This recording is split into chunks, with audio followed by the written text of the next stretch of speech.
Hello everyone, now back to our regular schedule programming.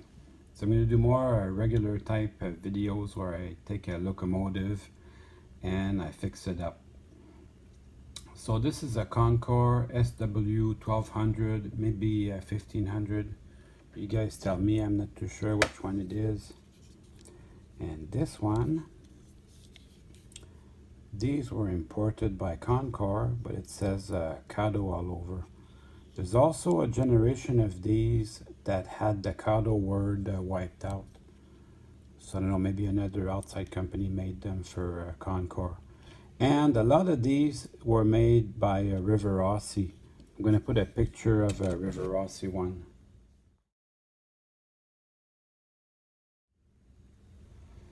So I'm not even sure if this runs. It might though, so let's go try it on the track. I put my 060 behind it so you could see that there is power on the track.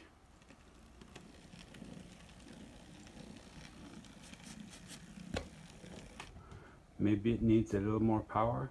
I've got lots of power on it now. I kind of want to run. So that's good news. Probably we clean it and it's going to make all the difference. I'm not even sure honestly how to get the shell off, but I'm going to be using, you could use the box method, I think that would work. I'm going to see if there's anywhere I can pry on the bottom of this without breaking anything. There's got to be a good spot somewhere. I just pried here between the steps and the coupler.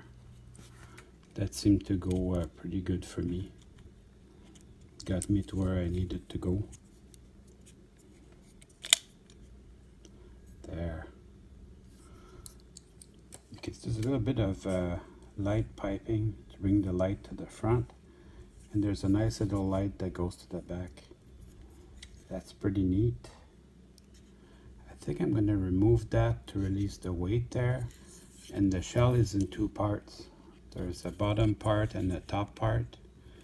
I think I am going to allow myself to do that, because I'm going to go and wash this with my toothbrush. Oh yeah, that's really neat. This light piping, you just pull on it gently and it comes out. Same with the weight in here. That is good. You need weight to pull the cars. So yeah, the windows are basically this weight. So maybe while you have it in your hands, you might want to just paint it black. Me, I'm keeping the engine as close to the way it came out the factory as possible. There's not a lead piping here, but I think I can leave that there while I'm cleaning it. That won't get in my way. And the shell was made by River Rossi. So it's the old River Rossi shell with a Cado drive. Look at that. That is a real sweetie.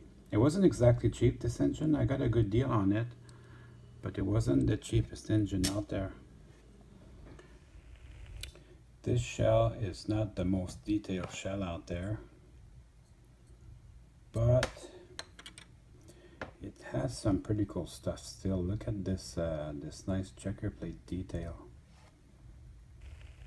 Yeah, look at this nice checker plate detail. That's very neat.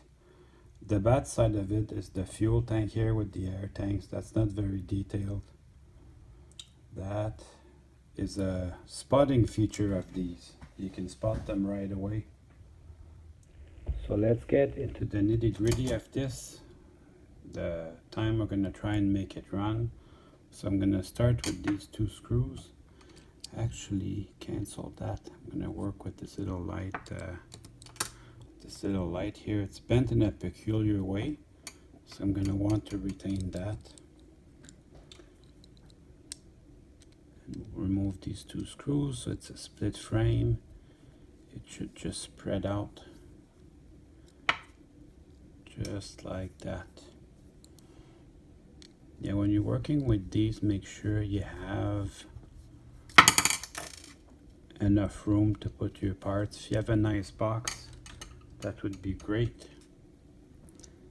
And then I guess maybe the fuel tank comes out first. That would make sense.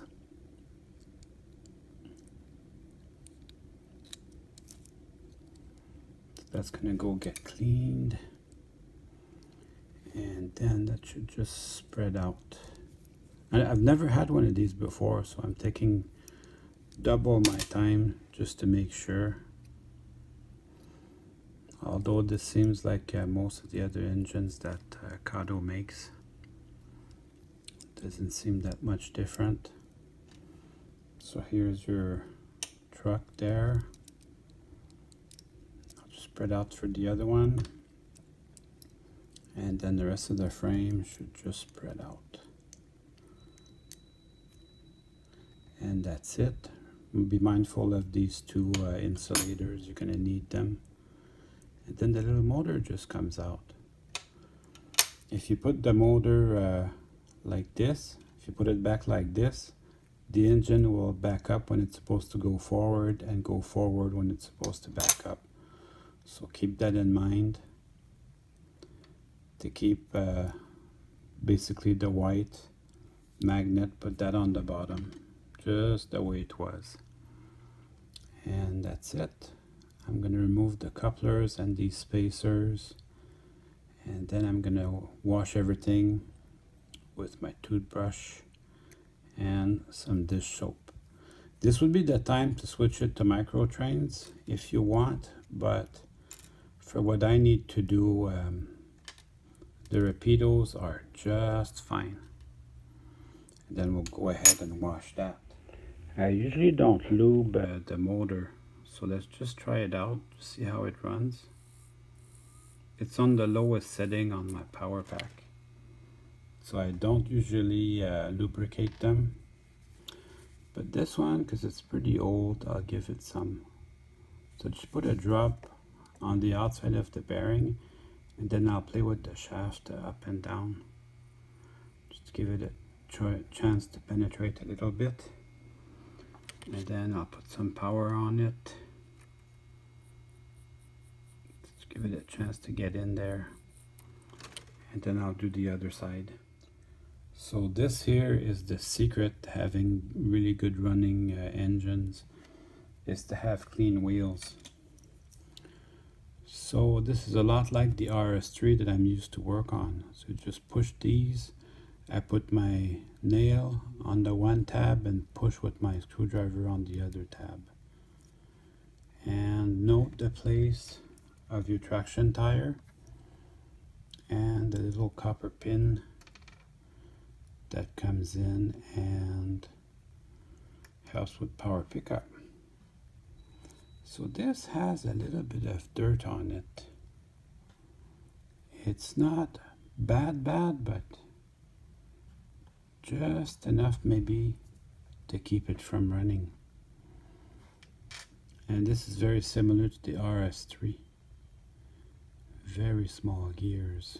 So these are going to get cleaned just along with everything else. That is small, but it's really neat.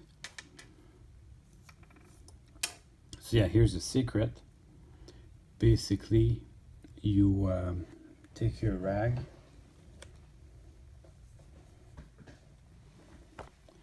and you take your nail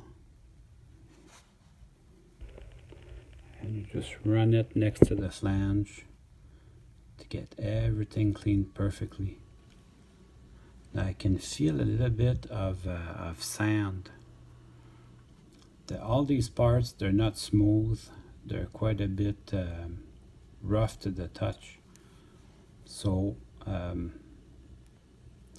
this will with the traction tire, I won't go too hard on it. I don't want to disintegrate the traction tire. These don't last forever.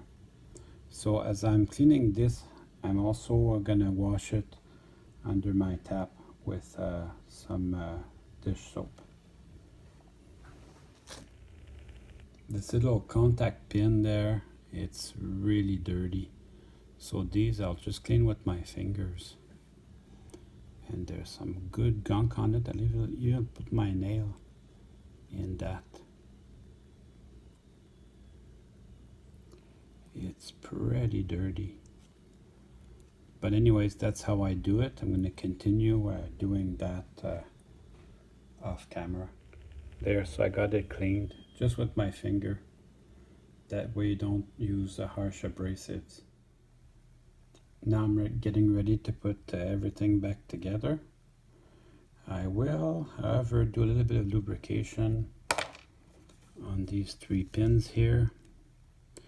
Usually on the trucks I don't put too much lubrication, but on these I will. Just a drop, but I think it's going to help quite a bit. It had a little bit of gunk I found on the gears. So that probably slowed it down. Probably the old grease they had on there solidified, and that held it back a little bit. There, and then I bring in the second metal part of the side frames. So I put them together. And then I keep my other one as a guide. I keep it close by so I can remember where to put the traction tire.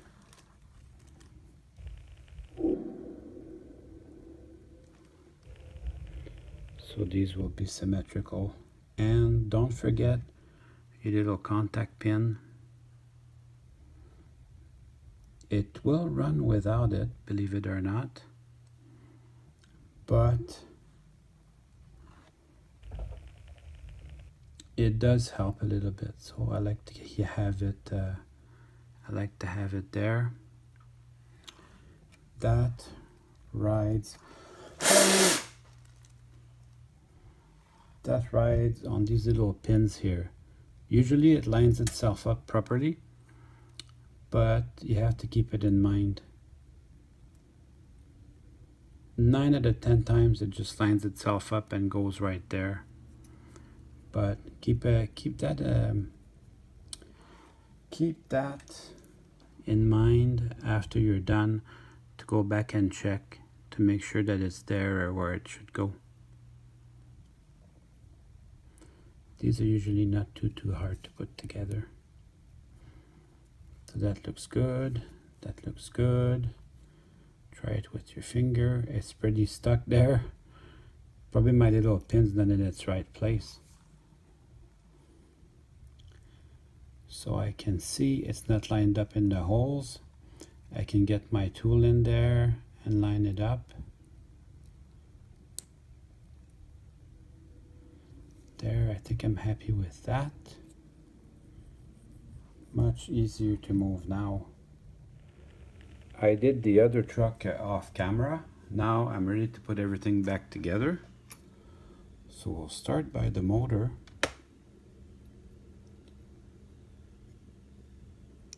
And then I'll bring in the other side of the frame.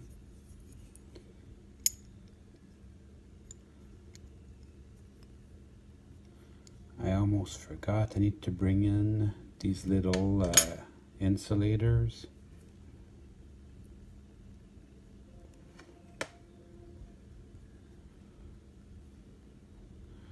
And probably I need to put the coupler pockets at the same time here.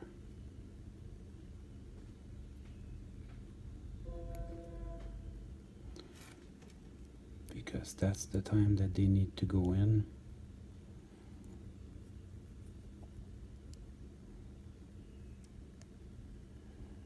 Yeah, that looks pretty good.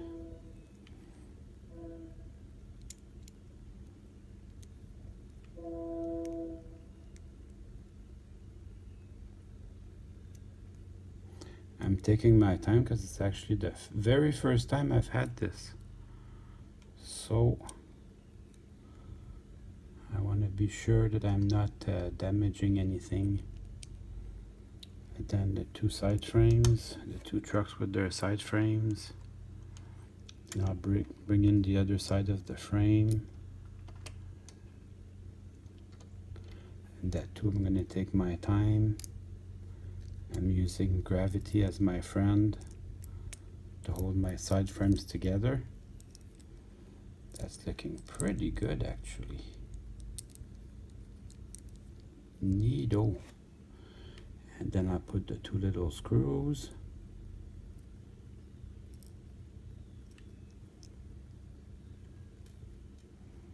Oh, hang on, I missed these two little insulators. That could have been a lot worse actually.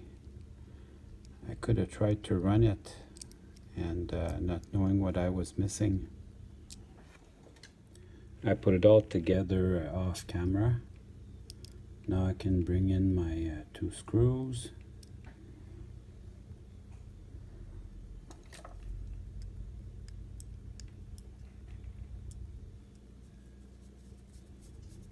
They don't have to be super tight, just hand tight is fine. I can put in this fuel tank. I don't believe that's going to get into the way of anything.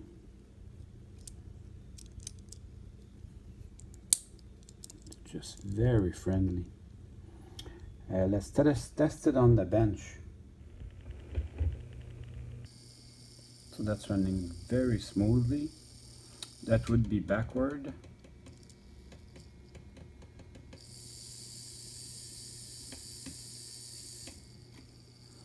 And that would be forward. So the next step is to go try it on the track. So this thing is over 30 years old. I had a look at the traction tires. They're like baked on there. So I won't be replacing them, I'll just keep them like that.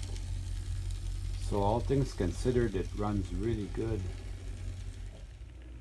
Now I'm ready to put the shell back on. Don't forget to put your little light piping and the counterweight there. So these, the rear one, I never took it out actually. It didn't seem to get into the way of anything. So that just stayed there, that was okay.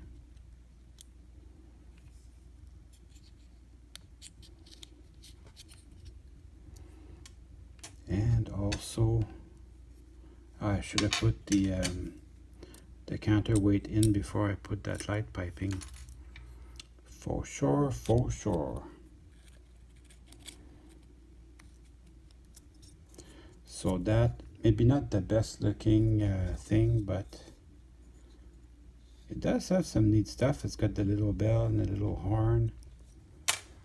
Not the most detailed shell, but still, the Riverossi people, they made an effort.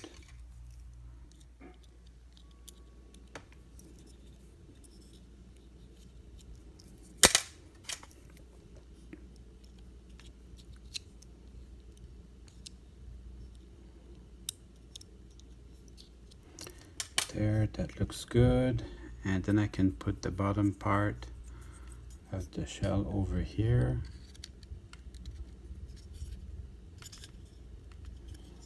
I'm taking my time while I'm doing it because this little guy is in really good shape. I don't want to mess it up. So there's a very specific spot for the light, but I think I got it right. I believe this is gonna go good. So far, so good. And now it's time to run some trains. Well, I hope you enjoyed the video. I certainly had fun making it for you.